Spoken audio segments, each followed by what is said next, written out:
ತಿರುಪತಿ ತಿರುಮಲ ವಿಶ್ವದ ಅತ್ಯಂತ ಶ್ರೀಮಂತ ದೇಗುಲ. ವಿಶ್ವದ ಮೂಲೆ ಮೂಲೆಯಿಂದ ಬರುವಂತಹ ಕೋಟ್ಯಂತರ ಭಕ್ತರು ಹರಕೆ ಕಾಣಿಕೆಯನ್ನು ಸಲ್ಲಿಸುತ್ತಾರೆ. ಸದ್ಯ ತಿರುಪತಿ ದೇಗುಲದ ಗುಮಾಸ್ತನೊಬ್ಬ ದೇವರ ದುಡ್ಡನ್ನ ಕದ್ದು ಸಿಕ್ಕಿಬಿಟ್ಟಿದ್ದಾನೆ.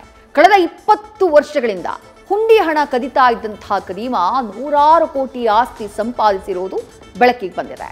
ತಿಮ್ಮಪ್ಪನಿಗೆ ನಾಮ ಬಳಿದ ಪ್ರಕರಣ ಭಕ್ತರನ್ನ ಆಘಾತಗೊಳಿಸಿದೆ.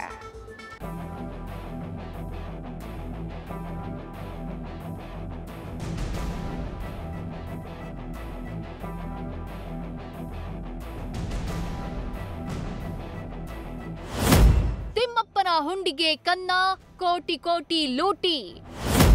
ಗುಮಾಸ್ತನ ಕೈಚಳಕ, ಬಾಲಾಜಿಯ ಭಕ್ತರು ಶಾಕ್.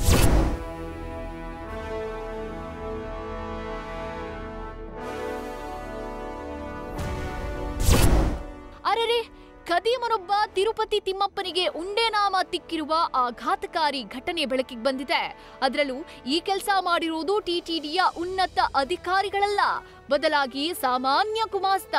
ಕಳೆದ 2 ದಶಕಗಳಿಂದ ಟಿಟಿಡಿಯಲ್ಲಿ ಕೆಲಸ ಮಾಡ್ತಿದ್ದ ಗುಮಾಸ್ತ ರವಿಕುಮಾರ್ಗೆ ಹುಂಡಿ ಎಣಿಕೆಯ ಉಸ್ತುವಾರಿ ವಹಿಸಲಾಗಿತ್ತು. ಅದನ್ನೇ ದುರುಪಯೋಗ ಪಡಿಸಿಕೊಂಡ ಈತ ಕಳೆದ 20 ವರ್ಷಗಳಿಂದ ಬರೋಬ್ಬರಿ 14 ಕೋಟಿ ಲಪಟಾಯಿಸಿದ್ದಾನೆ. ಕದ್ದ ಹಣದಿಂದ ಖರೀದಿಸಿದ್ದ ಆಸ್ತಿಗಳ ಮೌಲ್ಯ ಈಗ 140 ಕೋಟಿ ದಾಟಿದೆ.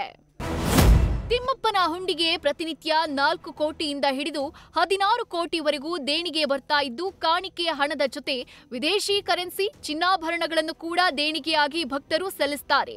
ಇನ್ನು ಕಳೆದ 20 ವರ್ಷಗಳಿಂದ ಹುಂಡಿ ಹಣ ಕದೀತಾ ಇದ್ದ ಗುಮಾಸ್ತ ರವಿಕುಮಾರ್ ಮೇಲೆ 2023ರ ಏಪ್ರಿಲ್ 29ರವರೆಗೂ ಯಾರಿಗೂ ಯಾವುದೇ ಅನುಮಾನ ಬಂದಿರಲಿಲ್ಲ. ಬಳಿಕ ಪರಕಮನಿ ಕಟ್ಟಡಕ್ಕೆ ಎಣಿಕೆ ಕಾರ್ಯ ಸ್ಥಳಾಂತರಗೊಂಡಿತ್ತು. ಉಸ್ತುವಾರಿ ರವಿಕುಮಾರ್ ಕಳ್ಳಾಟದ ದೃಶ್ಯಗಳು ಸಿಸಿಟಿವಿ ಕ್ಯಾಮೆರಾಗಳಲ್ಲಿ ಸೆರೆಯಾಗಿತ್ತು. ಅನುಮಾನವೊಂದು ರವಿಕುಮಾರ್ನನ್ನ ತಪಾಸಣೆ ನಡೆಸಿದಾಗ 9 ಅಮೆರಿಕನ್ ಡಾಲರ್ಗಳು ಪತ್ತೆಯಾಗಿತ್ತು. ಆದ್ರೆ ನಾನು ಕಳ್ಳತನ ಮಾಡ್ತಿರೋದು ಇದೇ ಮೊದಲಲ್ಲ ಅಂತ ಗುಮಾಸ್ತ ರವಿಕುಮಾರ್ ಧೈರ್ಯವಾಗಿ ಹೇಳಿದ್ದ. ಹುಂಡಿ ಹಣ ಕದ್ದು ತಿರುಪತಿ, ಚೆನ್ನೈ, ಹೈದರಾಬಾದ್ನಲ್ಲಿ ಆಸ್ತಿ ಖರೀದಿಸಿದ್ದು ಬೆಳಕಿಗೆ ಬಂದಿದೆ. ಮಾಜಿ ಸಿಎಂ ಜಗನ್ಮೋಹನ್ ರೆಡ್ಡಿ ಕಾಲದಲ್ಲಿ ರವಿಕುಮಾರ್ ವಿರುದ್ಧ ಯಾಕೆ ಕಠಿಣ ಕ್ರಮ ಕೈಗೊಳ್ಳಿಲ್ಲ ಅಂತ ಟಿಟಿಡಿಯ ಹಾಲಿ ಅಧ್ಯಕ್ಷ ಬಿಆರ್ ನಾಯ್ಡು ಪ್ರಶ್ನಿಸಿದ್ದಾರೆ. ವಿಜಯನಗರ ಅರಸರ ಕಾಲದಲ್ಲಿ ಹುಂಡಿ ಹಣ ಕದ್ದವರನ್ನ ಗಲ್ಲಿಗೇರಿಸಲಾಗಿತ್ತು ಅಂತ ಟಿಟಿಡಿ ಸದಸ್ಯ ಭಾನುಪ್ರಕಾಶ್ ಎಚ್ಚರಿಕೆ ನೀಡಿದ್ದಾರೆ. ಆರೋಪಿ ರವಿಕುಮಾರ್ ಕುಟುಂಬ ಆತ್ಮಹತ್ಯೆ ಮಾಡಿಕೊಳ್ಳೋ ಹಾದಿಯಲ್ಲಿದ್ರು. ಹೀಗಾಗಿ ಮಾನವೀಯತೆ ದೃಷ್ಟಿಯಿಂದ ರವಿಕುಮಾರ್ ವಿರುದ್ಧ ಕಠಿಣ ಕ್ರಮ ಕೈಗೊಂಡಿರಲಿಲ್ಲ ಅಂತ ಹಿಂದಿನ ಟಿಟಿಡಿ ಸದಸ್ಯರು ಹೇಳಿದ್ರು. ಸದ್ಯ ಪ್ರಕರಣ ಸಿಐಡಿ ತನಿಖೆಯಲ್ಲಿದ್ದು, ಮುಂದಿನ ದಿನಗಳಲ್ಲಿ ಮತ್ತಷ್ಟು ಸತ್ಯಾಂಶಗಳು ಹೊರಬರೋ ನಿರೀಕ್ಷೆ ಇದೆ. ಅದೇನೇ ಇರಲಿ, ಒಬ್ಬ ಸಾಮಾನ್ಯ ಗುಮಾಸ್ತ ಪವಿತ್ರ ದೇಗುಲದಲ್ಲಿ ಇದ್ಕೊಂಡು ದೇವರ ದುಡ್ಡನ್ನೇ ಕದ್ದು ನೂರಾರು ಕೋಟಿ ಅಕ್ರಮ ಆಸ್ತಿ ಸಂಪಾದಿಸಿರೋದು ತಿಮ್ಮಪ್ಪನ ಭಕ್ತರ ಮನಸ್ಸನ್ನೇ ಘಾಸಿಗೊಳಿಸಿರುವುದಂತೂ ಸುಳ್ಳಲ್ಲ.